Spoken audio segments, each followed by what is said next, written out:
this body, this cluster of cells turned into flesh, these vulnerable eyes, this wide-eyed smile with wishful thinking, daydreaming of love and affection. But here comes anxiety, slowly distorting the image. In this story, we all know a little too well until it becomes insecurity and insomnia, isolation, gnawing at my feet, and suddenly these feet are as unsteady as my sense of self.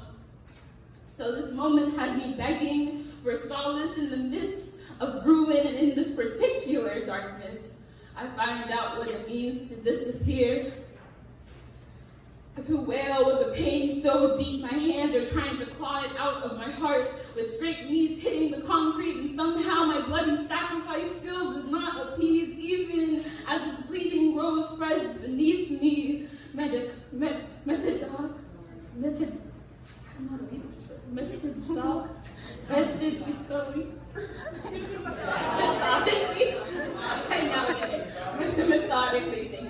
Methodically devastating.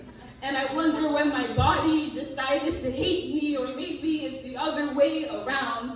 In this periodic hellscape of mental pain or mental wreck, and now this face is wet with my tears, that of which I give freely to gravity, seeping into this earth as I wonder when life became so hard, and why this body doesn't feel like my own.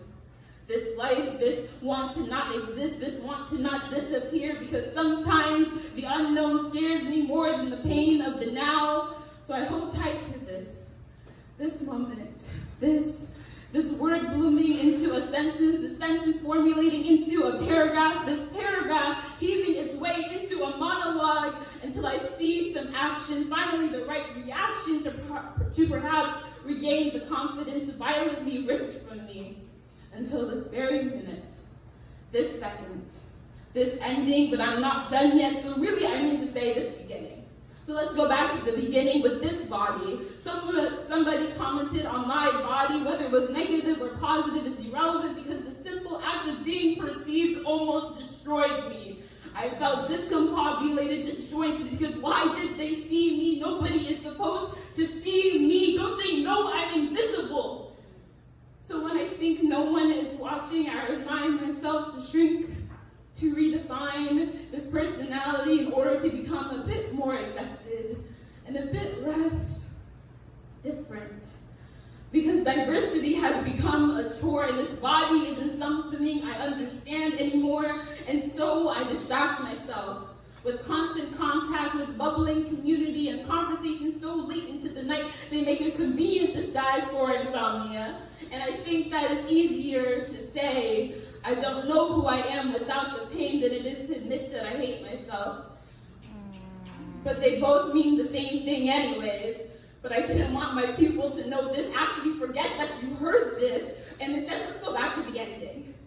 But this time it's a real ending. One where I remind you about this life cycle, about this chance at a fresh start, that when I die, I'll be buried into this earth, deconstructed by decomposers, until soil remains of this body, consumed by that which lives within the dirt I salted my tears with. And perhaps there is solace in knowing that it was never truly the end, that this body can become nutrients for something to grow anew, that even in death, this body can be of service, even 6 feet under. This body can be useful. I can be useful. And isn't that all I ever wanted?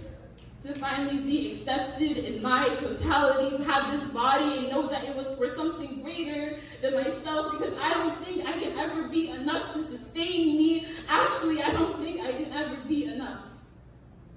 But maybe I can find gratitude within purpose and find contentment for this body within the now. Thank you.